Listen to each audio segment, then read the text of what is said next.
ఆంధ్రప్రదేశ్ పోలీసుల అంతు చూడడానికి America embassy ready అయిందా అంటే అవుననే సమాధానం ఇస్తున్నారు కొంతమంది రాజకీయ విశ్లేషకులు.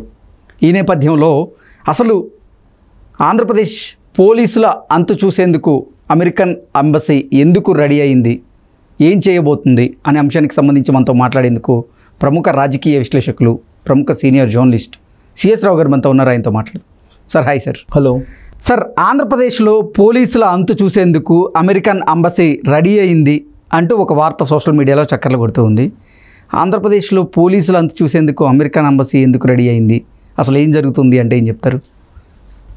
ఇప్పుడు ఏదైనా ఒక యుద్ధానికి వెళ్ళేటప్పుడు ఎదుటివాడి బలం ఏంది బలహీనతలు ఏంది తెలుసుకోవాలి.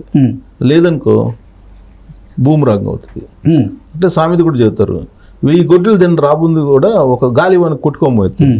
అలానే ఆంధ్రప్రదేశ్ పోలీసులు 2019 నుంచి ఇప్పటి వరకు ఏ విధంగా వ్యవహరిస్తున్నారు కొంతమంది అనేది క్లియర్గా మనకు అర్థమవుతుంది. ఆంధ్రప్రదేశ్లో ఇవాళ ఆంధ్రప్రదేశ్లో ఉండేటువంటి పౌరుల పరిస్థితి ఏంటంటే చాలామందిది మళ్ళీ జగన్ వస్తే పరిస్థితి ఏంటి అని భయపడుతున్నటువంటి సందర్భాలు ఉన్నాయి. నాకు రోజు ఒకళ్ళిద్దరు ఫోన్ చేస్తున్నారు. ఫోన్ చేసి అన్న రిజల్ట్ ఏం కాబోతుందన్న, ఏమయ్యే అవకాశం ఉంది అని చెప్పి అడుగుతారు. అడిగితే చెప్తాం, లేదు 1 సైడ్ ఓటింగ్ జరిగింది అట్ట కాదన్నా, ఏదో చేస్తున్నారంట, మళ్ళీ అధికారంలోకి వచ్చే అవకాశం ఉందంటే జగన్మోహన్ రెడ్డి వస్తే పరిస్థితి ఏందన్నా మా పరిస్థితి అని ఆందోళనతో ఉన్నటువంటి వాళ్ళు ఫోన్ చేస్తున్నటువంటి పరిస్థితిని చూస్తే అక్కడ ఉండేటువంటి సిచ్యువేషన్ ఎలా ఉందనేది మనకు అర్థమవుతుంది. ఏమవుతుంది ఏంటంటే, ఏముందన్న పోలీసులను తీసుకొచ్చి స్టేషన్కి తీసుకెళ్ళి ఎట్ట పడితే అట్ట చేస్తున్నారన్న అని చెప్పి వాళ్ళు చెబుతున్నారు. అంటే 2019 నుంచి జరిగినటువంటి వ్యవహారాలు కనుక చూస్తుంటే కనుక కొన్ని వ్యవహారాలు అక్కడ అసలు ఏం జరుగుతుంది అనేది అప్పుడప్పుడు పవన్ కళ్యాణ్ కానీ తెలుగుదేశం వాళ్ళు కానీ విమర్శిస్తుంటారు. నిజమే, ఎందుకు ఇంత అగ్రెసివ్గా విమర్శిస్తున్నారు అనుకునేవాడిని నేను. ఒక ఛత్తీస్గఢ్ అంటారు, ఒకసారి శ్రీలంక అంటారు, ఇంకోసారి తాలిబాన్లు అంటారు, ఇంకోసారి ఆఫ్ఘనిస్తాన్ అంటారు, ఇట్లా మాట్లాడేవాళ్ళు. మాట్లాడుతున్నప్పుడు నాకు అనిపించేది, అరే వీళ్ళు రాష్ట్రాన్ని ఏంది ఇట్లా విమర్శిస్తున్నారు, తాలిబాన్లు ఏంటి, ఆఫ్ఘనిస్తాన్ ఏంటి, అసలు ఆంధ్రప్రదేశ్ అంటే వీళ్ళకి ప్రేమ ఉందా లేకపోతే ద్వేషం ఉందా అని అనిపించేది నాకు. ఆఫ్ఘనిస్తాన్గా మార్చేశారు ఆంధ్రప్రదేశ్ అని అంటారు ఒకసారి అసలు తాలిబాన్ రాజ్యం వెళ్తున్నారు అని అంటారు. అంటే తాలిబాన్ రాజ్యం అంటే ఏంటి, భయంకరంగా ఉంటుంది ఆఫ్ఘనిస్తాన్ చూస్తే. సో అలాంటి పరిస్థితి ఆంధ్రప్రదేశ్లో ఉందా అనుకునేవాడిని. కానీ కొన్ని సంఘటనలు చూస్తే అర్ధరాత్రి పూట పోలీసులు వెళ్ళి బెడ్రూమ్లోకి వెళ్ళి, లేదంటే అసలు ఏమాత్రం ఇన్ఫర్మేషన్ లేకుండా కానీ డైరెక్ట్గా ఇళ్లలోకి వెళ్ళేసి అదే దోపిడీలాగా దొమ్మిలాగా చేయటం కొన్ని వీడియోలు చూస్తే ఈ నిజమేనా, ఈ మరీ దారుణంగా ఉంది అని అనిపిస్తుంది. తర్వాత ఈ సోషల్ మీడియాలో పోస్టులు పెట్టిన కూడా తీసుకెళ్ళి లోపల వేయటం, తర్వాత కేసులు పెట్టించడం, రకరకాల కేసులు పెట్టడం, తీసుకెళ్ళటం, తర్వాత మాజీ మంత్రుల్ని మొత్తం జైల్లో వేయటం, తీసుకెళ్ళి 5 సంవత్సరాల నుంచి నడిచింది అదే కదా. 5 సంవత్సరాల నుంచి నడిచింది అదే. లాస్ట్కి నేనేదో వీడియో చేశానని చెప్పి నా మీద సోషల్ మీడియాలో అక్కడేమీ బూతులు వాడలేదు, గౌరవంగానే ఒక వీడియో చేసాం. సరే, ఆ ఇన్ఫర్మేషన్ 100% ఏది జర్నలిజంలో 100% ఇప్పుడు కూడా కరెక్ట్గా ఇన్ఫర్మేషన్ ఇవ్వాలని రూల్ లేదు. 10% ఇస్తే మిగతా 90% దర్యాప్తు సంస్థలు ప్రూవ్ చేసుకోవాలి. ఒకవేళ ఇబ్బందికరం అయితే, అంత ఇబ్బందికరమైన కాదు కానీ అట్లాంటిది మామూలు జర్నలిస్టుల మీద కూడా ఇళ్ళకి పోలీసులు పంపిస్తున్నారంటే అక్కడ ఆంధ్రప్రదేశ్లో ఉండేటువంటి వాళ్ళు బాధపడటంలో వాస్తవం లేకపోలేదని అనిపించింది నాకు. ఇప్పుడు అసలు ఎందుకు ఫోన్లు చేసి అంత ఆందోళనగా అడుగుతున్నారని నాకు ఇప్పుడు అర్థమవుతుంది. సరే, ఇప్పుడు పరిస్థితి చూస్తే కనుక ఇప్పుడు అసలు అక్కడ ఏం జరుగుతుంది రాబోయే రోజుల్లో అనేది, అంటే ఇప్పుడు లోకేష్ వచ్చాడు అమెరికా నుంచి. లోకేష్ వచ్చి ఆయన ఉన్నటువంటి సమాచారం చెప్పాడు. సమాచారం చెప్పినప్పుడు వాళ్ళు అతని పట్ల ఎలా వ్యవహరించాలి, చట్ట ప్రకారం వ్యవహరించాలి. చట్టానికి విరుద్ధంగా వ్యవహరిస్తే, ఇప్పుడు అతను అమెరికా పౌరుడండి, అమెరికా సిటిజన్. అతను అమెరికా సిటిజన్కి ప్రపంచంలో ఏ దేశానికి వెళ్ళినా కానీ ప్రత్యేకమైనటువంటి ఒక ఇది ఉంటుంది, ప్రోటోకాల్ ఉంటుంది, ప్రత్యేకమైన ప్రోటోకాల్ ఉంటుంది. ఆ అమెరికా సిటిజన్కి ఏదైనా సరే ఇబ్బంది కలిగితే ఏ దేశంలోనైనా ఇమీడియట్గా అమెరికన్ ఎంబసీ రంగంలో దిగుద్ది. రంగంలో దిగి చాలా సీరియస్గా తీసుకుంటుంది. అంత పవర్ఫుల్ అమెరికన్ సిటిజన్ అంటే. అందుకని ఏ దేశం కూడా నీకు అమెరికా సిటిజన్ కదిలించదు, ప్లస్ ఏ దేశస్తులైనా కదిలించరు. ఎందుకంటే విదేశస్తులను కనుక కొంచెం కదిలిస్తే అక్కడ ఉండేటువంటి ఎంబసీలు, అక్కడ ఉండే చట్టాలు ఇవన్నీ వస్తాయి అని చెప్పి అనుకుంటారు. కానీ ఆంధ్రప్రదేశ్ పోలీసులు ఏం చేశారు, తీసుకెళ్ళి లొకేషన్ తీసుకెళ్ళి ఎయిర్పోర్ట్ నుంచి తీసుకెళ్ళి నేరుగా వాళ్ళు అసలు వచ్చిన వాళ్ళు పోలీసులకు కాదని చెప్పి అడుగుతున్నారు ఆయన.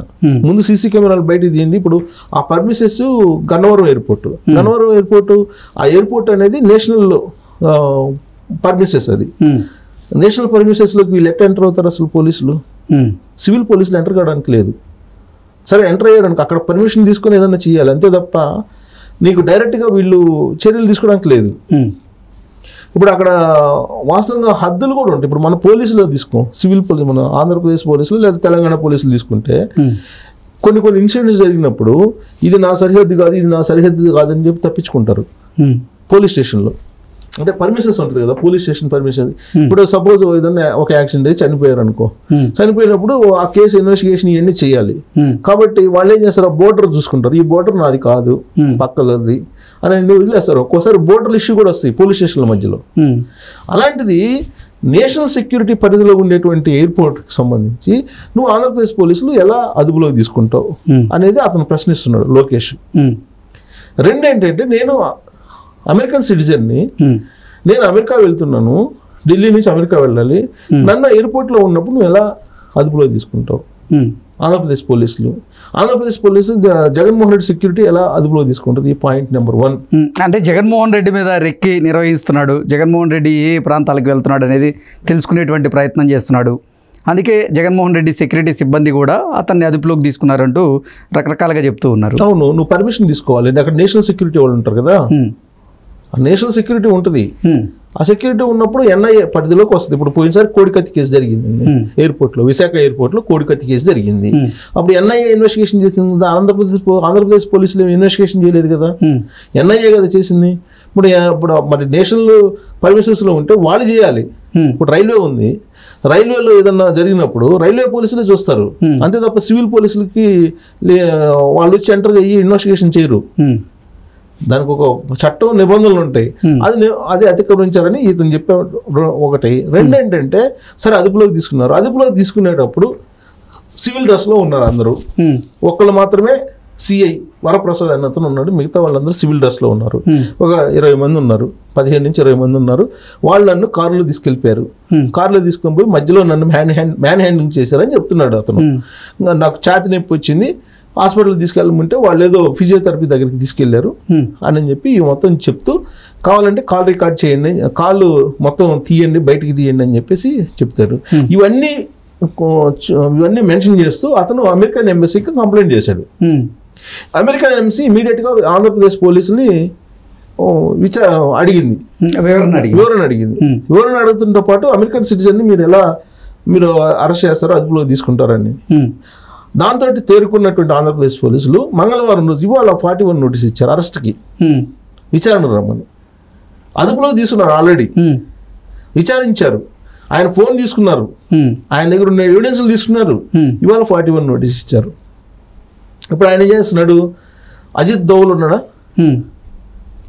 మన భారతదేశానికి సంబంధించిన అజిత్ దోవల్ కేంద్ర హోంశాఖకి మొత్తానికి కంప్లైంట్ చేశారు. ఆయన కంప్లైంట్ చేసి ఆంధ్రప్రదేశ్ పోలీసుల యొక్క వాళ్ళకి ఇలా ఉంది, ఇక్కడ రూల్ ఆఫ్ లా లేదు, ఈ విధంగా చేశారు అమెరికా సిటిజన్ని అని చెప్పేసి ఆయన కంప్లైంట్ చేయడంతో పాటు అమెరికా ఎంబసీని కూడా ఎంటర్ అయింది. ఇప్పుడు అమెరికా ఎంబసీ, కేంద్ర హోంశాఖ, నేషనల్ సెక్యూరిటీ చీఫ్గా ఉన్నటువంటి అజిత్ దోవల్ వీళ్ళందరూ ఎంటర్ కావాల్సి వచ్చింది ఆంధ్రప్రదేశ్ పోలీసుల దెబ్బకి. ఇప్పుడు ఆంధ్రప్రదేశ్ పోలీసులు ఏం సంజయ్ ఏదో చెప్పాలిగా, ఏం చెప్తారు సంజయ్ వాళ్ళు? ఇప్పుడు ఇక్కడ పౌరులు అయితే ఏదో చేశారు, బాగానే ఉంది.